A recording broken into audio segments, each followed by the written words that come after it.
तो welcome back बच्चों, कैसे हैं आप लोग। उम्मीद करता हूं आप लोग बहुत अच्छे होंगे और आपके 10th बोर्ड एग्जाम की तैयारी भी बहुत अच्छे से चल रही होगी। बच्चों, आज के इस वीडियो में हम लोग फिर से बात करने वाले हैं चैप्टर नंबर 5 का जो एक्सरसाइज नंबर 5.3 है, उससे रिलेटेड एक बहुत ही इंपॉर्टेंट हम लोग क्वेश्चन डिस्कस करने वाले हैं। बच्चों, इससे पहले वाले वीडियोस में मैंने 5.3 से रिलेटेड आपको बहुत सारे क्वेश्चंस कराए हैं जो कि आपके एग्जाम में पूछे जा सकते हैं। अगर आपने वो वीडियो अभी तक नहीं देखा है तो मेरे चैनल में जाकर के वो वीडियो जरूर देख लें। बच्चों, इससे पहले वाले वीडियोस में मैंने आपको बताया था कि इस एक्सरसाइज के लिए सबसे बेसिक रिक्वायरमेंट तो ये है कि आपको दो फॉर्मूला पता ही होना चाहिए, जो कि एक था एस एन निकालने का फॉर्मूला और एक था ए एन निकालने का फॉर्मूला। जो एस एन निकालने का फॉर्मूला था वो n/2 2a plus n-1 d के बराबर था, और ए एन निकालने का फॉर्मूला हमने पहले पढ़ा था which is equal to a plus n-1 d के बराबर। याद रखना बच्चों, कोई भी nth टर्म अगर हम लोगों को फाइंड करना है, कोई भी टर्म अगर हम लोगों को फाइंड करना है अर्थमेटिक प्रोग्रेशन में, तो हम लोग an का इस्तेमाल करेंगे। और अगर हम लोग को सम फाइंड करना है किसी भी टर्म का, जैसे मान लो 10 टर्म का सम फाइंड करना है, 15 टर्म का सम फाइंड करना है, तो उस कंडीशन में हम लोग सम का फॉर्मूला यूज करते हैं। बच्चों, इससे पहले वाले वीडियोस में मैंने आपको कई तरीके के क्वेश्चन बताए थे, जिसमें एक क्वेश्चन सबसे पहले मैं आपको ये बताया था कि अगर आपको अर्थमेटिक प्रोग्रेशन गिवन है और आपको बोला जाएगा 10 टर्म का सम निकालो, 20 टर्म का सम निकालो, सम ऑफ nth टर्म निकालने के लिए बोला जाएगा, सो हम लोग कैसे बनाएंगे उस क्वेश्चन को। दूसरे तरीके से क्वेश्चन मैंने आपको बताया था कि अगर आपको अर्थमेटिक प्रोग्रेशन दिया है और कुछ ऐसे दिया है कि n का वैल्यू जो है वो मिसिंग है, यानी n नहीं दिया हुआ है, तो पहले आप लोगों को n का वैल्यू फाइंड करना पड़ेगा, ये मैंने आपको सिखाया था, और उसके बाद आपको सम फाइंड करना पड़ेगा। सो इस तरीके के क्वेश्चन भी बहुत इंपॉर्टेंट है बच्चों। उसके बाद थर्ड टाइप में मैंने आपको बताया था कि आपको हो सकता है कि एस एन दे दिया हो, यानी कि मान लो आपको बोल दिया गया है कि मेरे को नहीं पता कितने टर्म का जो सम है वो 636 के बराबर आ जाएगा, जैसे इससे पहले वाले क्वेश्चन में हमने देखा था। आपको ये बताना है कि कितने टर्म को जोड़ने पर जो सम है वो 636 के बराबर आ जाए, यानी कि इसमें हम लोगों को n का वैल्यू फाइंड करना था। ये भी बहुत ही इंपॉर्टेंट क्वेश्चन है बच्चों, ये भी एग्जाम में पूछा जा सकता है। और फोर्थ यानी कि जो चौथे नंबर का जो टाइप बताया था, मैंने आपको ये बताया था कि अगर आपको nth टर्म दिया है किसी भी अर्थमेटिक प्रोग्रेशन का गिवन है, सो आप एस एन कैसे निकालेंगे। तो ये चार तरीके के क्वेश्चन तो आप लोगों को बिल्कुल आना ही आना चाहिए। आज हम लोग डिस्कस करने वाले हैं बच्चों पांचवें तरीके के क्वेश्चन पर, है ना, जिसमें आपको क्या किया है, एस एन दे दिया होगा और आपको फाइंड करने के लिए बोला गया होगा ए एन, यानी एस एन आप लोगों को गिवन होगा और फाइंड करने के लिए बोलेगा ए एन, यानी कि मान लो आपको बोला फर्स्ट टर्म फाइंड करो, सेकेंड टर्म फाइंड करो, 10th टर्म फाइंड करो, 15th टर्म फाइंड करो। उस कंडीशन में हम लोग क्या करेंगे, ये आज हम लोग कंप्लीटली वीडियो में डिस्कस करने वाले हैं बच्चों। ये क्वेश्चन को समझने के लिए मैं आपको बता दूं कि जनरली हम लोग क्या करते हैं, फॉर्मूले का इस्तेमाल करते हैं, लेकिन हमको ये पता नहीं होता कि एक्चुअली में ये फॉर्मूले का कंसेप्ट क्या है। अगर आप कंसेप्ट पर जाएंगे तो आप कभी भी नहीं भूलेंगे, इसलिए वीडियो को प्लीज एंड तक देखेंगे ताकि आप लोगों को मैं क्लियर पूरा फंडा क्लियर कर पाऊं, ठीक है। तो चलिए आगे बढ़ते हैं क्वेश्चन की तरफ बिना समय गंवाए। यहां पर देखिए क्वेश्चन नंबर 11 जो आपके एक्सरसाइज नंबर 5.3 है, उसमें दिया गया है if the sum of nth term of AP, यानी कि आपको सम ऑफ nth टर्म दे दिया है, यानी कि आपको एस एन दे दिया है, जो कि किसके बराबर दिया है, 4n-n² के बराबर वो आप लोगों को दे दिया है। और आगे बोला है what is the first term, पहले बताओ कि पहला टर्म क्या होगा। उसके बाद बोला है what is the sum of first two term, यानी कि फिर से सम बताओ पहले टू टर्म का। उसके बाद बोला है what is the second term, फिर बताओ सेकंड टर्म क्या है। उसके बाद देखो फाइनली हम लोग को लास्ट में बोला है थर्ड टर्म फाइंड करो, 10th टर्म भी फाइंड करो और nth टर्म भी फाइंड करो। सो इस तरीके के क्वेश्चन को कैसे डील करेंगे ये आप लोगों को मैं समझाना चाहता हूँ, देखेंगे ध्यान से। मान लीजिए हमारे पास बच्चों एक अर्थमेटिक प्रोग्रेशन दिया है 1 3 5 7, ये हमारे पास मान लो एक अर्थमेटिक प्रोग्रेशन है। आप चाहे तो कोई भी अर्थमेटिक प्रोग्रेशन ले सकते हैं। अब सोचिए बच्चों, मान लीजिए मेरे को कोई बोलेगा इसी में का S1 फाइंड करो, यानी सम ऑफ वन टर्म फाइंड करो। सो भाई सम ऑफ वन टर्म तो 1 के ही बराबर होगा। अगर मेरे को एक टर्म को जोड़ने के लिए बोला है तो मैं 1 को ही बस जोड़ूंगा और ये बराबर हो जाएगा 1 के बराबर। तो यहां पर देखिए बच्चों, ये जो S1 है वो खुद A1 के ही बराबर होता है, यानी कि याद रखेंगे अगर आपको फर्स्ट टर्म निकालना है, जैसे यहां पर क्वेश्चन में दिया था what is the first term, तो आपको क्या निकालना पड़ेगा, S1 फाइंड करना पड़ेगा। और अगर आपको S1 पता है तो आप A1 भी बता सकते हैं। तो चलिए मैं S1 निकाल लेता हूं। S1 जो है वो है 4 × 1 - 1²। जहां पर n लिखा है बच्चों वहां पर मैंने 1 पुट कर दिया है। अब ये फाइनली हो जाएगा 4 1 जा 4 माइनस 1 का स्क्वायर 1, और 4 में से अगर मैं 1 माइनस कर दूं बच्चों तो 3 हो जाएगा। सो पहला टर्म मेरे को पता चल गया है। पहला टर्म किसके बराबर निकल गया है? पहला टर्म निकल गया है बच्चों 3 के बराबर, यानी S1 जो है वो 3 है, इसलिए A1 का जो वैल्यू है वो तो S1 के बराबर होता है। सो A1 इज इक्वल टू क्या हो जाएगा? 3 हो जाएगा। क्लियर है? तो याद रखेंगे बच्चों जो S1 है वही A1 है। अब सोचिए बच्चों, मान लीजिए यहां पर मैं फिर आता हूं और यहां पर बोला है मेरे को S2 फाइंड करो, यानी सम ऑफ 2 टर्म फाइंड करो, तो मैं इन दोनों को क्या कर दूंगा? ऐड कर दूंगा। इन दोनों को ऐड करने पर मेरे को मिल जाएगा 4। ठीक है, अब देखिए क्या S2 A2 के बराबर है? तो S2 तो 4 दिख रहा है और A2 तो 3 दिख रहा है, तो S2 जो है वो A2 के बराबर नहीं होता।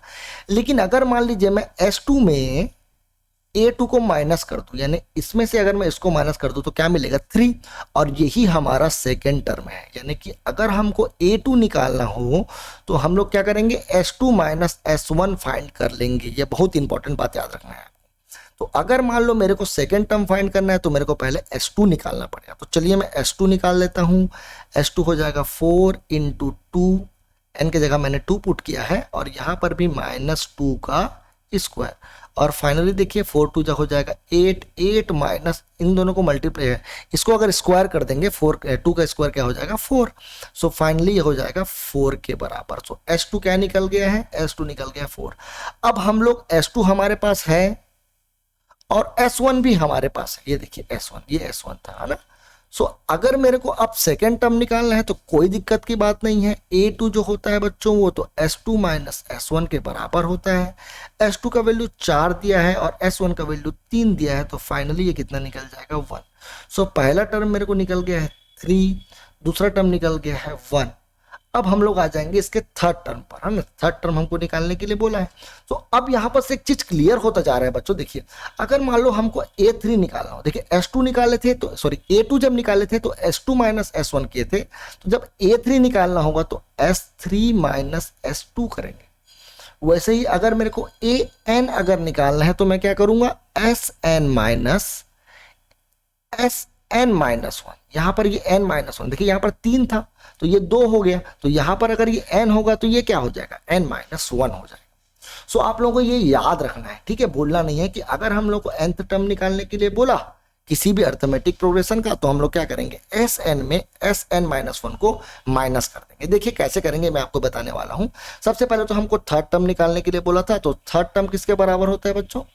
थर्ड टर्म होता है बराबर S3 माइनस S2, और हमारे पास अभी S3 नहीं है, तो चलिए S3 फाइंड कर लेते हैं। S3 फाइंड करने के लिए हमारे पास ये जो दिया हुआ है देखिए 4n माइनस n स्क्वायर में n का वैल्यू 3 पुट कर देंगे। सो ये हो जाएगा 3 माइनस 3 का स्क्वायर, ये हो जाएगा 12। So 12 minus 9 which is equal to कितना हो जाएगा? 3। सो S3 कितना निकल गया? 3 के बराबर निकल गया है। और अगर S3 निकल गया है सो अब मैं A3 भी फाइंड कर सकता हूं। A3 जो होगा वो होगा S3 माइनस S2।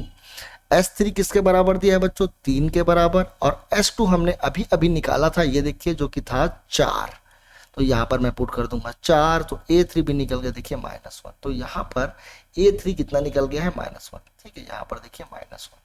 सो ऐसे देखिए हमारा ये अर्थमेटिक प्रोग्रेशन आगे बढ़ता जाएगा। आगे में बच्चों क्वेश्चन में बोला गया था 10th टर्म फाइंड करने के लिए, 10वां टर्म फाइंड करो बोला गया। तो देखिए मैं 10वां टर्म फाइंड करने वाला हूं, इसको मैं मिटा देता हूं, ये आपको समझाने के लिए बताया गया था। तो अगर मान लीजिए मेरे को 10वां टर्म फाइंड करना है यानी A10 फाइंड करना है, तो मेरे को क्या निकालना पड़ेगा? S10 minus S9। तो ना तो हमको S10 पता है, ना तो हमको S9 पता है, लेकिन हमको Sn तो पता है, which is equal to 4n minus n square. So S10 अगर हमको निकालना है तो n का वैल्यू 10 पुट कर देते हैं, तो ये हो जाएगा 10 और ये हो जाएगा 10 का स्क्वायर। सो फाइनली हो जाएगा 4 10 जा 40 माइनस 10 का स्क्वायर करेंगे तो 100। अगर मैं 100 में 40 माइनस करूं तो 60, वहीं पर 40 में अगर 100 माइनस करूं तो -60 के बराबर होगा। सो S10 हम लोग निकाल लिए हैं, विच इज इक्वल टू -60। तो माइनस करना है किसके साथ? S9 के साथ। तो चलो S9 भी निकाल लेते हैं। S9 निकालने के लिए इस n के जगह पर 9 पुट कर देंगे, तो 4 इंटू 9। इसको मैं पूरा मिटा देता हूं बच्चों, इसकी अभी जरूरत हमको फिलहाल नहीं। ठीक, हमने फॉर्मूला समझ लिया है। और ये हमारे पास S9 किसके बराबर हो जाएगा, S9 ये हो जाएगा 4 इंटू 9 माइनस 9 का स्क्वायर। 4 9 जो हो जाएगा बच्चों 36 माइनस 9 का स्क्वायर 81। और अगर मैं 81 में 32 को माइनस करूं बच्चों तो मेरे को यहाँ पर मिलेगा 9 और यहाँ पर मिलेगा 49 मिलेगा मेरे को, ठीक है। सो अगर मेरे को 81 में 32 माइनस करना था तो 49 मिला, लेकिन अपने को तो 32 में 81 माइनस करना है, तो which is equal to minus 49। तो यहाँ पर मैं पुट कर दूंगा माइनस 49। अब देखिए, अब मैं इसको माइनस करूंगा तो माइनस 60 माइनस माइनस प्लस 49, एक यहाँ पर माइनस है और यहाँ पर एक प्लस का साइन है, सो प्लस माइनस माइनस हो जाएगा। और अगर मैं 60 में 49 माइनस कर दूं बच्चों तो ये बराबर होगा 11 के, और साइन कौन सा रहेगा, तो दोनों में जो बड़ा है, बड़ा कौन सा था 60, तो ये माइनस का साइन। सो A10 भी निकल गया बच्चों, जो कि किसके बराबर है, -11 के बराबर है। A10 भी हमने निकाल लिया। अब हमको nth टर्म निकालना था, ये बहुत इंपॉर्टेंट होने वाला है बच्चों, ध्यान से देखेंगे उसको, है ना। अगर हमको nth टर्म निकालना है, यानी an अगर हमको फाइंड करना है, तो मेरे पास दो मेथड है इसको फाइंड करने के लिए, है ना, ध्यान से देखेंगे। एक मेथड तो फॉर्मूला वाला था Sn माइनस Sn माइनस 1। सो Sn तो हम लोगों को पहले से ही क्वेश्चन में दिया था, which is equal to 4n minus n square, ठीक है। माइनस की जगह माइनस लिखूंगा। और ये Sn माइनस 1 क्या होने वाला, तो देखिए जब Sn जो था 4n माइनस n स्क्वायर था, तो सोचिए Sn माइनस 1 क्या होगा, तो n के जगह पर ये क्या लिखा है, n माइनस 1, तो मैं क्या पुट करूंगा, n के जगह पर n माइनस 1 पुट कर देता हूं, माइनस यहां पर भी n माइनस 1 का ये होल स्क्वायर बन जाएगा, है ना। सो आगे बढ़ेंगे तो 4 इसको मल्टीप्लाई करेंगे तो 4n बन जाएगा, और इसको इसके साथ मल्टीप्लाई करेंगे तो -4 बन जाएगा। इसको मैं ब्रैकेट में ही रहने देता हूं, बाद में इसको सॉल्व करेंगे, लेकिन पहले मैं इस a माइनस बी का होल स्क्वायर का फॉर्मूला को सॉल्व कर देता हूं, which is equal to n square plus 1 minus 2n। Formula आप लोगों को क्लियर होना चाहिए, a square plus B square minus 2ab। अब मैं क्या करूंगा, ब्रैकेट ऑफ करूंगा तो ये 4n minus 4 minus n square minus 1 और ये माइनस माइनस प्लस 2n बन जाएगा, ठीक है। अब देखिए सबसे पहले था मेरे पास माइनस n स्क्वायर, मैं इसको एज इट इज लिख रहा हूँ माइनस n स्क्वायर। यहाँ पर देखिए 4n है और यहाँ पर 2n है, दोनों प्लस में है, तो ये प्लस में 6n बन जाएगा।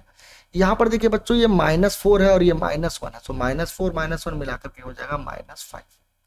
तो देखिए हमने Sn माइनस 1 भी फाइंड कर लिया है, ये जिसके बराबर ये है, और यहाँ पर मैं पुट कर देता हूँ -n square plus 6n minus 5। अब यहाँ पर 4n माइनस n स्क्वायर, ये हो जाएगा minus minus plus n square minus plus minus 6n और माइनस माइनस फिर से प्लस 5 होने वाला है। यहाँ पर देखिए n स्क्वायर माइनस में है, n स्क्वायर प्लस में है, ये दोनों कैंसिल हो जाएगा। और यहाँ पर अगर मैं इन दोनों को सॉल्व करूं बच्चों तो ये होने वाला है -2n और प्लस में 5। तो देखिए हमने nth टर्म फाइंड कर लिया है, ये हमारा एक मेथड है। अगर मान लीजिए हमको दूसरे तरीके से फाइंड करना हो तो हम लोग क्या करेंगे, तो हमको ये सब तामझाम नहीं करना पड़ेगा। देखिए हमको पहला टर्म, दूसरा टर्म, तीसरा टर्म सब पता था इसमें का। पहला टर्म पता था हमको 3, तो मैंने लिखा यहाँ पर 3। दूसरा टर्म हमको पता था 1, ठीक है, तो यहाँ पर आ गया 1। तीसरा टर्म हम लोग को पता चल गया था विच इज इक्वल टू -1, ठीक है। सो ये अर्थमेटिक प्रोग्रेशन आगे बढ़ रहा था। अगर हम लोग को nth टर्म निकालना है बच्चों तो हम लोग डायरेक्टली nth टर्म का फॉर्मूला यूज कर सकते हैं। an इज इक्वल टू क्या होता है, a plus n minus 1 d। अब a का वैल्यू मैं चाहूं तो 3 पुट कर सकता हूं, बिल्कुल सही बात है, क्योंकि पहला टर्म तो 3 है। n के जगह पर मैं n ही पुट करूंगा, क्योंकि मेरे को इस बार nth टर्म फाइंड करने के लिए बोला। जैसे बोला जाता कि 10वां टर्म फाइंड करो, सो n का वैल्यू मैं 10 लेता। अब यहाँ पर d का जो वैल्यू है वो क्या होने वाला, तो देखिए इन दोनों को माइनस कर देंगे। अगर मैं 1 में से 3 को माइनस कर दूं तो d का वैल्यू निकल जाएगा, जो कि किसके बराबर है, -2 के बराबर है। यहाँ पर आगे आएगा -2। अब 3 को मैं 3 लिख रहा हूँ, प्लस को मैं प्लस लिखा। ये -2 जब मल्टीप्लाई होगा बच्चों अंदर में तो ये -2n बनेगा, और ये -2 और -1 मल्टीप्लाई होकर के +2 बनने वाला है। सो फाइनली 3 प्लस 3 माइनस हो जाएगा, प्लस माइनस माइनस, ये वाला होने वाला है -2n और प्लस में 2 ही रहेगा। सो फाइनली देखिए -2n प्लस 5, ये निकला है हमारा इधर का आंसर, और ये निकला देखिए हमारा पहले का आंसर। दोनों आंसर सेम है, दोनों में कोई फर्क नहीं है। आप दोनों में से कोई भी एक मेथड अपना सकते हैं। ये जरूरी नहीं है कि आप लोगों को स्कूल में क्या सिखाया गया आप लोग वही मेथड ही बनाएंगे। ठीक है बच्चों, एक बात और मैं क्लियर करना चाहता हूं बच्चों, ये वीडियो का बहुत ही खास पार्ट है। जो लोग वीडियो अब तक छोड़ दिए होंगे उनको ये बात पता नहीं चलेगी। देखिए क्या है एक्चुअली में, हम लोग पहले सिखाया था मैं आपको, कोई भी लीनियर एक्सप्रेशन जो दिया होता है ना, वो पक्का अर्थमेटिक प्रोग्रेशन बनता है। तो ये तो पक्का अर्थमेटिक प्रोग्रेशन बनता है, ये मैं आपको बताया था। और साथ ही साथ आपको ये भी बताया था कि जो n का कोफिशिएंट है, जो n का कोफिशिएंट है वही हमारा d बनता है। तो देखिए n का कोफिशिएंट -2 था और हमने d ऊपर में निकाला था, वो भी कितना आया था, -2 आया था। देखिए यहाँ पर, ये देखिए ध्यान से, -2 आया था। और यहाँ पर भी देखिए -2। अगर मान लो बच्चों हमको Sn दिया होता, सिर्फ क्या दिया था, 4n - n²। और अगर मान लो मेरे को बोलता इसी को ही दे करके कि d का वैल्यू बताओ क्या होता, तो उस कंडीशन में आप क्या करते हैं, है ना। ये बहुत ही इंपॉर्टेंट बात है इस क्वेश्चन का, जो आप लोगों को समझ में बिल्कुल आना ही आना चाहिए। अगर हमको Sn दिया है और डायरेक्टली अगर d निकालने के लिए बोल दिया जाए तो हम लोग क्या करने वाले हैं। तो जो d होगा बच्चों, वो देखिए हमारा जो Sn है वो हमेशा an² + bn के फॉर्म में होता है। ये हमेशा याद रखना। मैं क्वाड्रेटिक नहीं बोल रहा हूं बच्चों, लीनियर एक्सप्रेशन में इसलिए बोला क्योंकि ये लीनियर एक्सप्रेशन है। ये क्वाड्रेटिक इक्वेशन की तरह क्वाड्रेटिक फॉर्म में दिख रहा है। डिग्री जो है वो 2 के बराबर, लेकिन इसमें c नहीं है ना, याद रखेंगे। जो कांस्टेंट कोफिशिएंट होता है किसी भी क्वाड्रेटिक एक्सप्रेशन में, वो यहाँ पर नहीं दिया हुआ है। लेकिन जो n² के जो सामने जो नंबर लिखा हुआ है बच्चों, जिसको हम लोग यहाँ पर a बोल रहे हैं, और इसके सामने में देखें तो -1 दिख रहा है। तो a का जो वैल्यू है वो -1 दिया है, और इस -1 में अगर मैं 2 मल्टीप्लाई कर दूं तो ये -2 के बराबर हो जाएगा, और यही हमारा d था। यानी सीखने की बात ये आप लोगों को समझ में आनी चाहिए कि अगर हमको कोई Sn दे दिया है और डायरेक्टली बोला है कि ये अर्थमेटिक प्रोग्रेशन में है और आपको d बताना है, सो आप क्या करेंगे, जो n² के सामने जो नंबर लिखा हुआ है उसमें आप 2 का मल्टीप्लीकेशन कर देंगे। जैसे एक एग्जांपल और देखते हैं ना, Sn = मान लो मेरे को बोल दिया है 3n - 4n² बोला गया है, ठीक है। और बोला इसमें d का वैल्यू बताओ, तो मैं क्या करूंगा, जो a के जगह पर दिख रहा है, a के जगह पर यानी n² का कोफिशिएंट, यानी -4 में मैं क्या मल्टीप्लाई कर दूंगा, 2 मल्टीप्लाई कर दूंगा, और ये बराबर हो जाएगा -8 के। ये आप खुद करके देख सकते हैं, आंसर हमेशा ही सही आने वाला है। तो मैं आपको बहुत ही इंपॉर्टेंट बात बताया हूँ इस वीडियो में। अगर आपको मेरा वीडियो पसंद आया होगा तो प्लीज़ लाइक करें मेरे वीडियो को, और साथ ही साथ सब्सक्राइब भी कर दे चैनल को, और अपने फ्रेंड्स के साथ भी शेयर करें, क्योंकि ज्ञान दोस्तों हमेशा बांटने से बढ़ता है। इसको प्लीज अपने पास रख करके ना सड़ाएं। आज की वीडियो के लिए इतना ही। अगले वीडियो में देखेंगे कि हम लोग क्या पढ़ने वाले हैं बाद में। ठीक है, थैंक यू।